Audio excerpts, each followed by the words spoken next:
Now that we have our dry sizing done and we had just determined the difference between wet sizing and dry sizing, we need to start the wing wiring process. But before we do that, we need to prepare the skin. You do not want the skin to dry out too much, especially up at the neck where it connects to the head. If this dries out too much, you're going to lose control of all of these feathers, and it's not going to look professional when it's done, and it's going to make the process much more difficult. What I like to do is keep a container with cold water and a brush next to my mounting setup at all times. And if at any time this seems like it's starting to dry out too much, I brush a little bit of water on it. You want to be careful not to get this water on the feathers. If you get this water on the feathers, it can give them a dampened, disheveled, and frayed look, which is not natural. And even if you try to blow dry that out, it will not blow dry out correctly. It'll still have that look. On the interior of the skin, depending on your turkey, it may be starting to dry out at this point. Some bigger turkeys don't dry out. This particular bird had some damage areas, so when I was drying it, some of my warm air got in at this skin. So I'm going to take some of my cold water with my brush and just brush it in these areas here. You don't want to overdo this. You don't want too much water in here.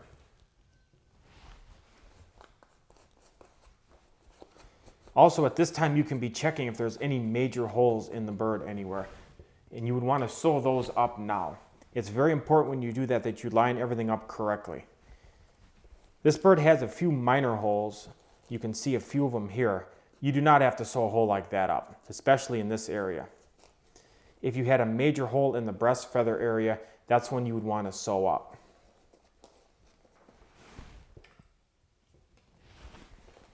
Any area where the skin seems like it's drying out a little too much, I'm just going to get some water on right now.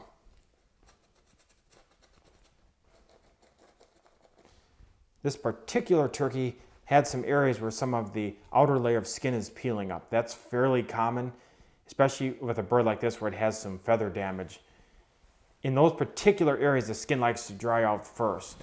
You can see that when we flip it over, how this area here is looking more dry than these other areas. That's just because the skin there is thinner.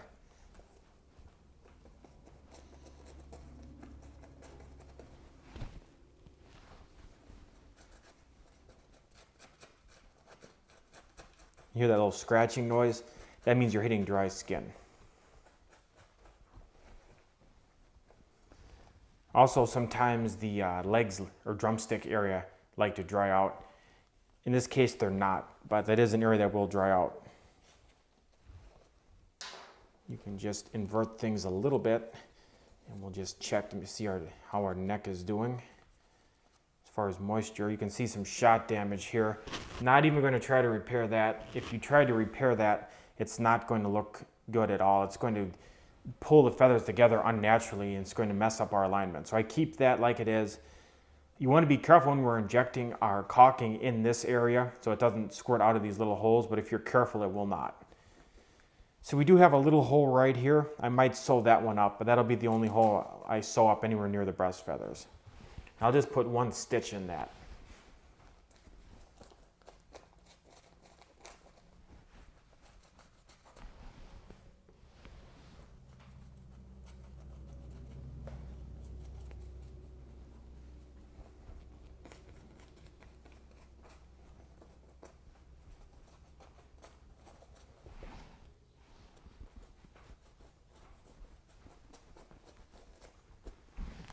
If you do use gas to displace the moisture on your feathers, the skin dries out much faster than this.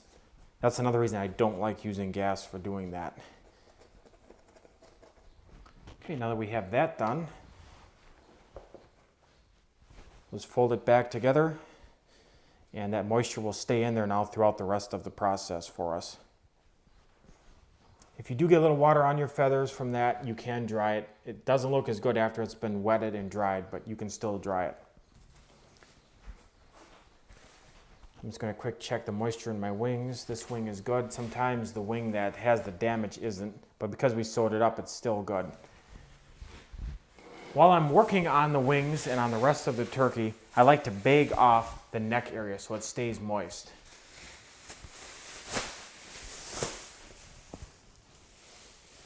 I'll also bag off the wing I'm not working on.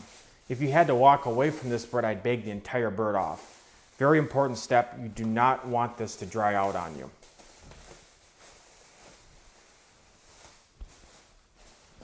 Now we're ready to proceed with wing wiring.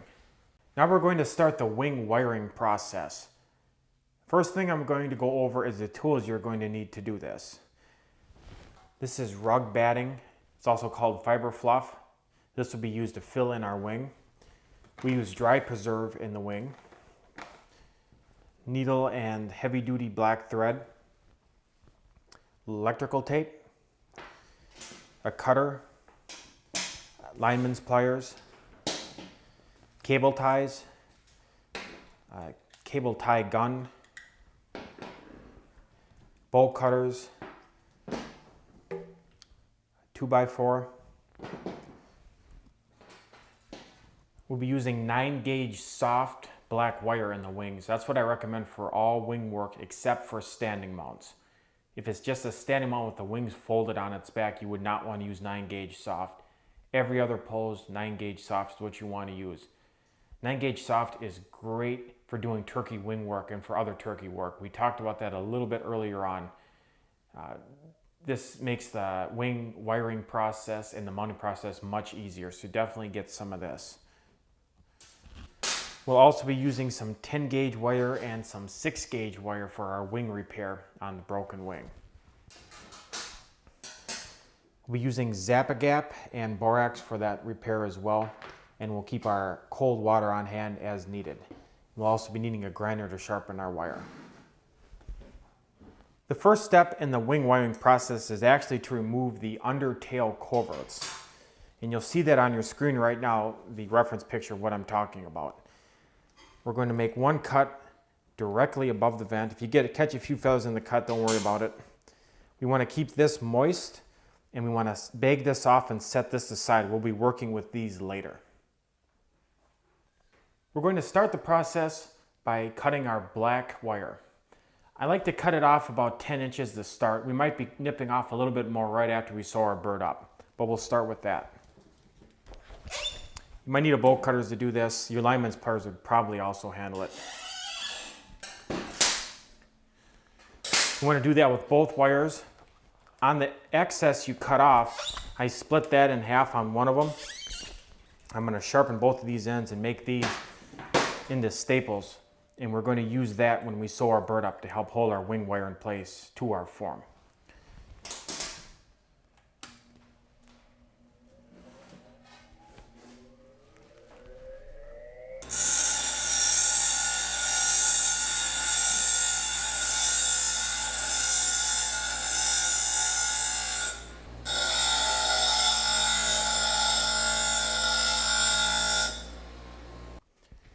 Now that we have our wire sharpened, we're going to bend our staples into shape.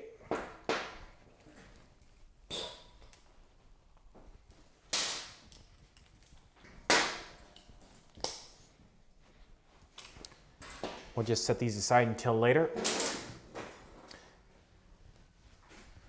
want you also to notice I have a clean workbench with all my tools laid out. Very important. You don't want anything on your workbench that could potentially get on the feathers and ruin them. I also wear gloves when I do this step. You wouldn't have to wear gloves for this step, but I think it makes everything seem and feel a little bit cleaner, and I know that there's nothing on my hands that could potentially get on the feathers when I'm wearing white gloves. We'll take our cut and sharpened piece of 9-gauge wire, and we're going to run it into the form. Now we're just pushing this through the wing area into the skin. We're not going through any tendons or any bones here. Just running it into the inner cavity and out, right like that.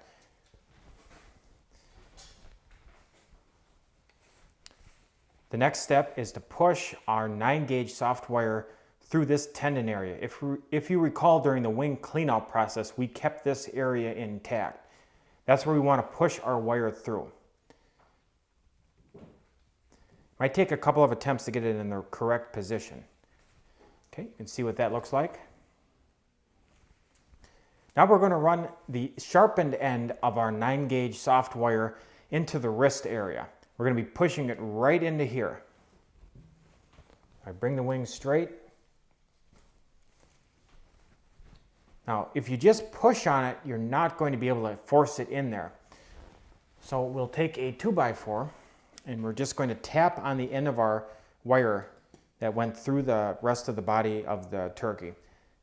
We're going to tap it in until it's about right where my finger is here. So we're going in about 1/2 inch. As it goes in, some of these feathers may distort a little bit. That's okay, that means you're getting in there. It's very important that this seats in there. That's going to give us control of the wrist area of the turkey through the mounting process.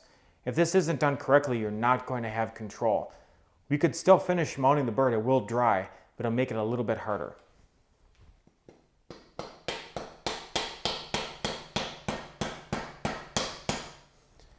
I feel underneath with my finger. I just make sure it's not coming through. If it does start to come through a little bit through the show side of the wing, you can back it out. Just going to tap in a little bit more. Sure it's seated in. We'll be putting a little bit of Zappa gap there to help hold that as well, but we're going to make our other bends first.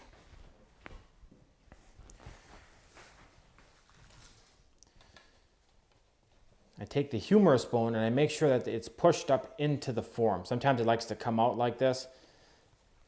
You want it pushed up into where the form is going to sit or into the cavity of the turkey for this step. Our first bend is here, right where the radius and the ulna meet.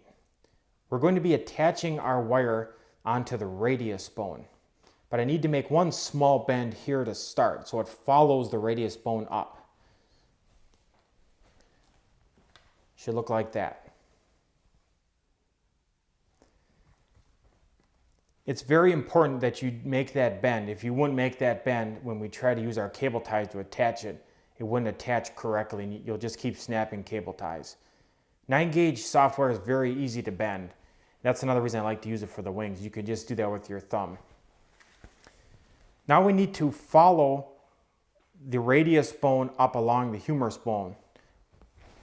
So to do that, I go in to the inside of our bird skin, invert everything so you can see what I'm doing. I push it down against the radius. I bend it up like this. I push it in to the humerus bone. Make a slight bend at the top of the humerus bone so it sits against it. You can see what I did. As long as we have it here, we'll cable tie it from this side.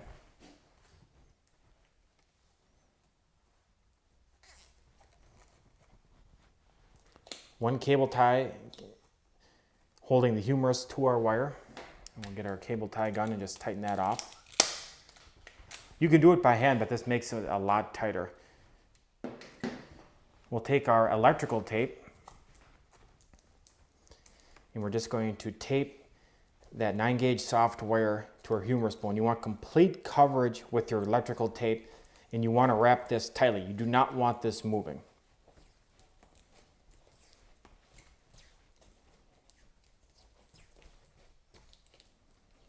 You want to make sure you wrap all the way down to where the humerus bone meets the radius and the ulna. It's very important it's wrapped tightly right here. That's the area where you can lose control with your wing bends if it isn't. So I always like to come back and do a little bit more taping through there and really pull that tight.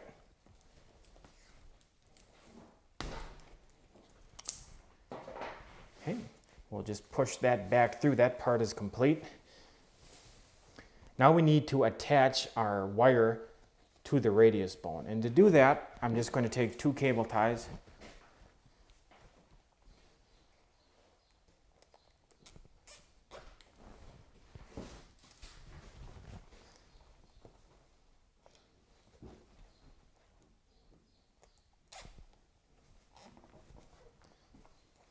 Those locked in with our tie gun.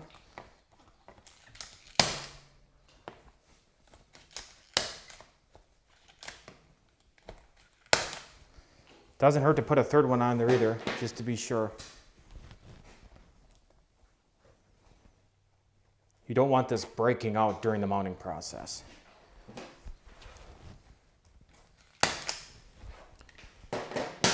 Okay, you just make sure it's firmly set against the bone. Now we're going to put a little bit of Zap-A-Gap right here at our wrist just to make sure this wire does not come out.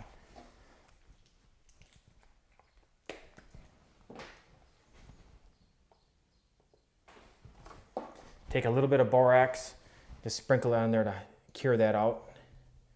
You could use dry preserve for that, but borax always seems to do a little bit better with Zap-A-Gap as far as curing it out quickly. You recall that from our tail work. So that's all you need to do to get the wing wired. Now we just need to close up our wing incision. First step is to take some of our dry preserve and sprinkle it and push it in to all the areas of our wing. I like to get a lot of dry preserve in here. It's going to make the wing dry out much faster if you get a lot of dry preserve. Because we cleaned it out so carefully and we're using all this dry preserve, your wings will literally dry out within a week. And that's what you want. Wings should never smell when they're drying. And I'll repeat that again. Wings should never smell when they're drying. If you're getting smells here or here or here, it means you didn't take enough meat out. On your next bird, make sure you go in and get that meat out of there. There's no excuse for a wing smelling while it's drying.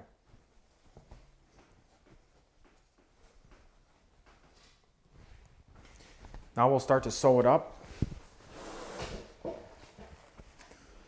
You don't have to get overly fancy with these stitches. You just want to close it up. Because you're never going to see this on a full strut, technically this is a closed wing mount because it's completely hidden. You don't have to get overly fancy. If you do catch a few feathers in, not a big deal. It's a good habit to get into not to do that though.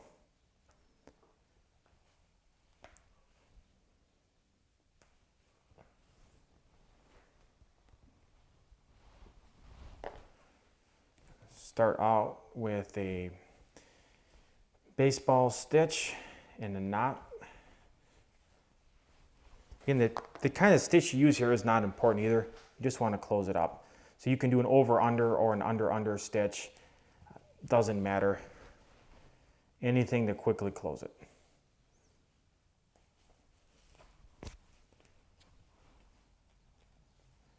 If you'll notice, I'm being careful about not getting my dry preserve on the feathers. It can get them kind of a dried, chalky look. You can brush it off, but I like to keep that glisten on the feathers.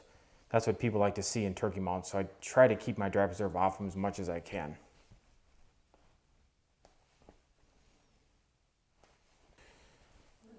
So I'm sewing it up about 4 inches. Then I'm going to do a over-under knot. Cinch that up. I'm going to take some of my fiber fill or rugging padding, whatever you want to call it. You can get this from Mackenzie or any taxidermy supplier sells something similar to this. I'm just going to start pressing that in. I'm pressing it in and against the feather quills. What that's doing is it's helping to hold the dry preserve against those quills. And as I push it against those quills, it also gives me more control during the mounting process. And it gives it a more fuller, natural look, which helps to push out the feathers on the show side. So this is an important step to fill this up with something in here.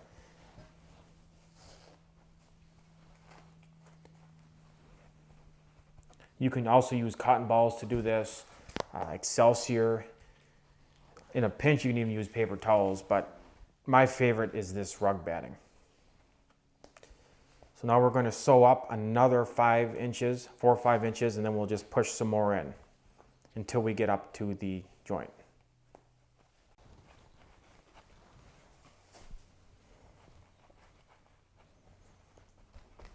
You can see as I'm pushing it in here, I'm kind of patting it down and pushing it against the feather quills and the bones in there. Okay, now we're getting up to the joint between the radius and the ulna and the wrist. As you get to this area, the skin can be a little bit more difficult to work with. It might want to tear on you a little. You might have to dig in a little bit deeper with your stitches to make sure it doesn't rip.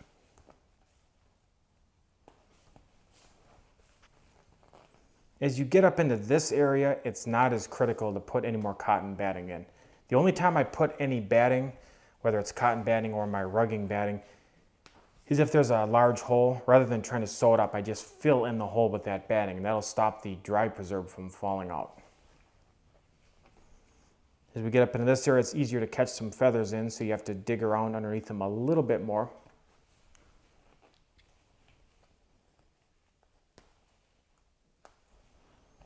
We're just sewing up the skin over the wrist now.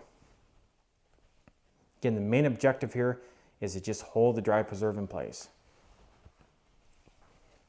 If this was an open wing mount, like a flying mount that's hanging from the ceiling, you have to be much more careful with this. Make sure this is neatly done.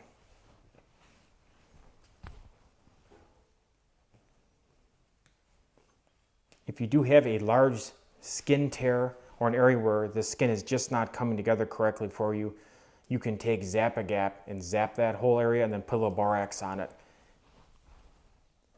Because you're not going to see it, again, the main objective is just to hold that dry preserve in there. So now we're getting near the end of our cut at the end of the wrist. It can be a little bit harder to find the skin here. Sometimes it'll rip out when we do this. Did a little bit on that edge because the skin is weak on this particular turkey.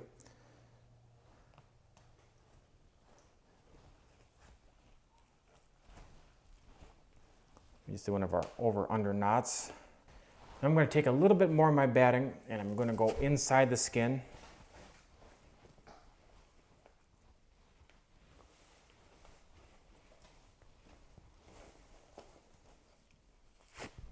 You can see some of the batting's coming through already. I'm just going to take a little bit more and just push it in there. It helps to fill things out and it keeps our dry preserve from falling out into the rest of our skin. Now we'll proceed with the wing repairs on the other wing.